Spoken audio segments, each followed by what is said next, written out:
Yeah, good morning students. So here we are to discuss the advanced pattern paper number 1, 2018 model, and here I am going to discuss only the physical chemistry part of it. And looking at the question number 19, which is a problem on the physical chemistry, and this is a pretty easy problem from the topic stoichiometry.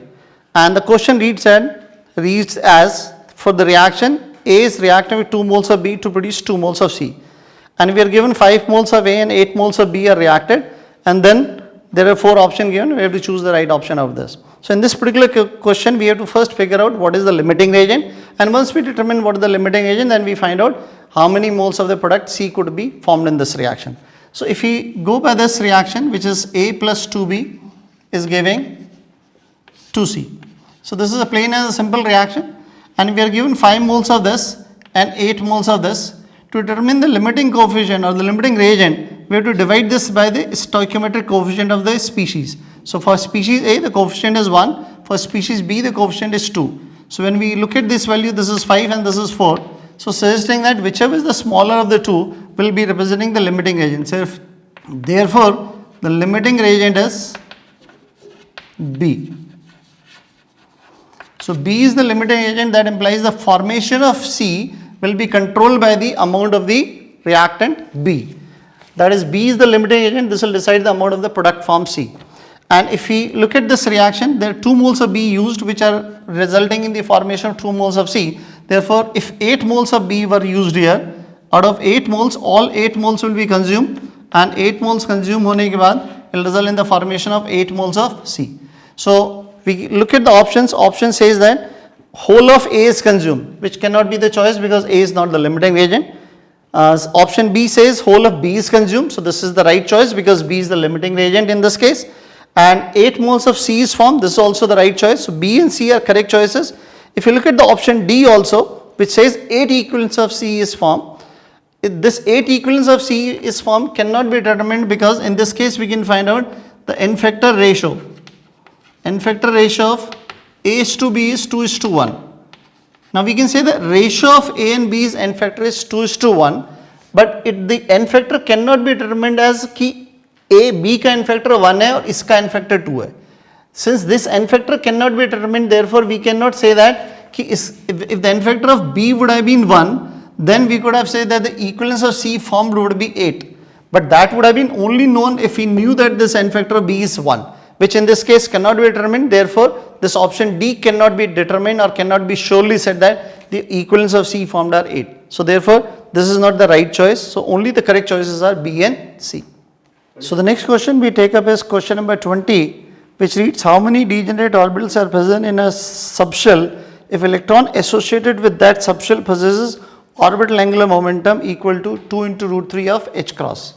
So if you look at the question number 20, which says that the orbital angular momentum is equal to orbital angular momentum is equal to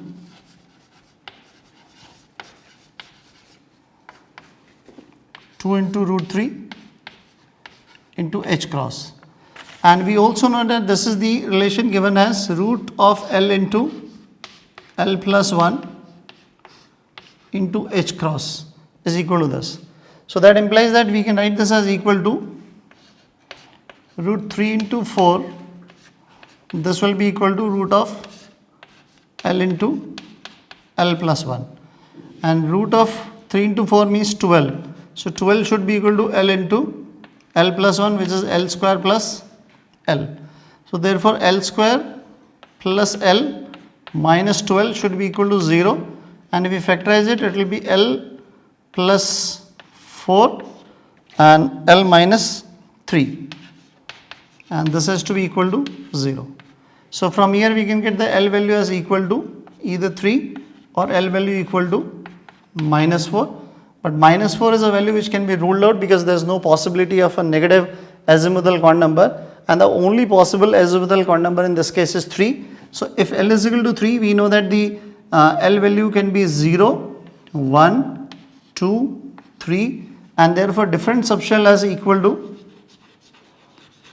तो S subshell के लिए S value is L value is 0, for P it is 1, for D it is 2, and for F it is 3. And we can say that for L value equal to 3 will be equal to for the F subshell. So this is the subshell for which this data has been given, is belonging to F subshell. If it is F subshell, the number of degenerate orbitals in this case will be definitely 7. So answer then in this case would be B. Now we are going to discuss GTA paper 1 question number 21. In this question, the correct statements are asked. The first one is about the structure of dimeric AlCl3.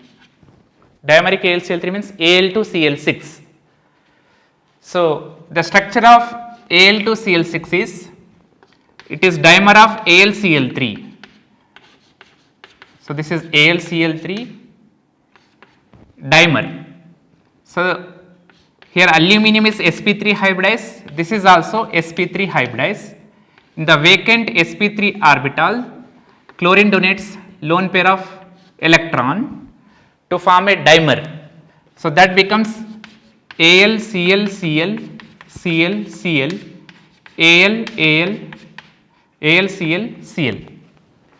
So in this case, this bond, chlorine bond between aluminum atoms is called as bridge bond. So this bridge bond, that is AlClCl, AlClAl, contains how many electrons? 4 electrons. So this is 3-centered 4 electron bond. But in the question it is given as 3-centered 2 electron bond. Hence it is incorrect. So second option is the dimeric structure of BH3, that is B2H6.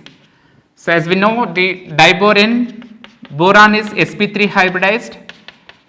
In this, the bridge bond is 3-centered 2 electron bond. Similarly, the option C, it is dimeric structure of AlCH3 thrice, that is Al2CH3 6. In this, the structure becomes AlCH3 CH3 CH3 AlCH3 CH3 CH3. There is a vacant orbital on aluminum, where aluminum is sp3 hybridized.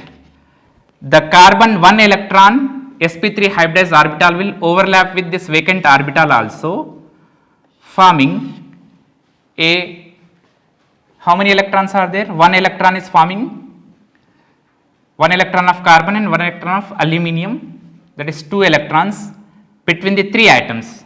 Hence it becomes 3-centered 2 electron bond. So option D is the Lewis acidity of BCl3 and AlCl3 is asked.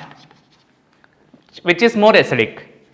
So down the group, if you go from boron to aluminum, the size is increased.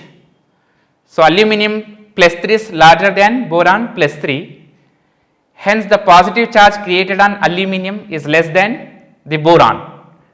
Hence it will accept the electron cloud from the Lewis base easily. It is more basic than the AlCl3. So now the correct options will be B, C, D. Diboron has the 3-centered 2 electron bond. Al2CH36 has the 3-centered 2 electron bond. Lewis acidity of BCl3 is greater than AlCl3. So B, C, D is correct answer. Yeah. So now we move on to question number 22, and this is a question from the topic liquid solution, a moderate kind of a question, and is based upon colligative properties and the Van 't Hoff factor. The question states that the equimolar solutions of NaCl, barium chloride and sodium phosphate are prepared in water, and then the correct statements are given, and we have to identify the correct statement for them from the 4 options given, and these 4 statements are corresponding to the elevation in boiling point and the depression in the freezing point. So let's see what we do in this case. Question number 22. So we have the molality of solution in this case is to be taken as same for all.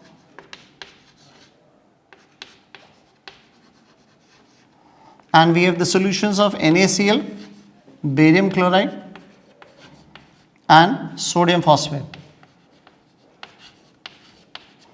So in these solutions the I values will be equal to the I value which is the Van't Hoff factor. In the case of NaCl it will be 2 because NaCl can give only 2 ions. Barium chloride ke case mein it will be 3 because it can give 1 barium ion and 2 chloride ions. And in the case of sodium phosphate it will be 4 because it can 1 sodium phosphate can give 3 sodium ions and 1 phosphate ion. So it will be equal to 4. When you look at the depression in freezing point, the delta TF value. So delta TF value for NaCl should be equal to Kf value multiplied by molality into the I factor which is equal to 2.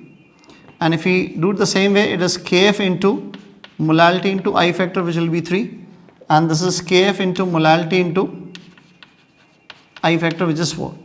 So if you look at the Kf value which is constant for all and the molality is same for all of them, so we can definitely see that this value will be higher for sodium phosphate. So depression in freezing point is highest for sodium phosphate, and in this case the depression is equal to the freezing point of solvent minus the freezing point of solution.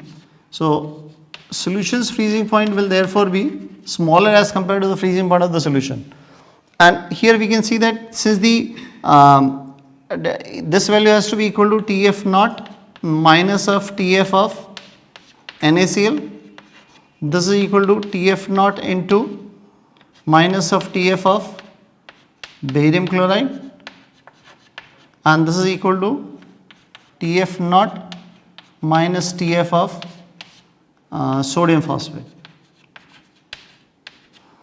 So here we can say that the TF value for NaCl would be equal to, if I assume this Kf value equal to, or the molality is assumed to be, if molality is taken as equal to 1 by Kf, we can say that TF of NaCl will be equal to minus of 2 degrees Celsius, and the TF of barium chloride will be equal to minus of 3 degrees Celsius, and the TF of sodium phosphate will be equal to minus of 4 degrees Celsius. But this is under this condition. But if this is minus 2, this definitely is minus 3, and this definitely is minus 4. This we can say that. And then this also we can calculate the delta TB values. Delta TB will be equal to Kb into molality into the factor which is 2 in this case. In this case it is Kb into m into 3, and in this case it comes out to be Kb into m into 4.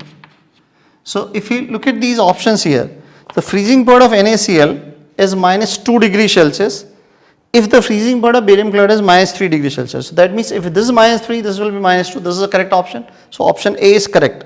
Freezing point of sodium phosphate is minus 4 degrees Celsius if the freezing point of barium chloride is minus 3 degrees Celsius. This is also correct option then. So A and B are correct choices. If you look at the C, the elevation in boiling point for barium chloride is given by this much, and the elevation boiling point given by NaCl is this much. And here we can say that this value corresponding to this value will be 3 by 2 times. That means it is 1.5 times the elevation boiling point of NaCl solution. So C is also a correct choice. And if you look at the option number D, the sodium phosphate ka sodium phosphate ka elevation boiling point jo hai, this will be twice the elevation boiling point of the NaCl. Or I can say NaCl's freezing elevation boiling point will be half of the elevation elevation boiling point for the sodium phosphate. So this is also the correct choice. So in this case, all the 4 choices seems to be pretty correct, and they are the right choices. They have to be marked.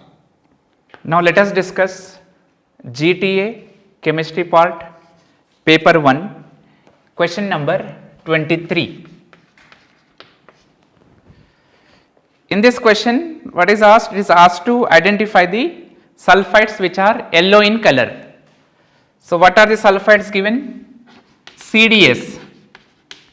So CDS, as we know, it is an yellow sulfide. In B option, arsenic sulfide As2S3 is given. This is also obtained as yellow PPT.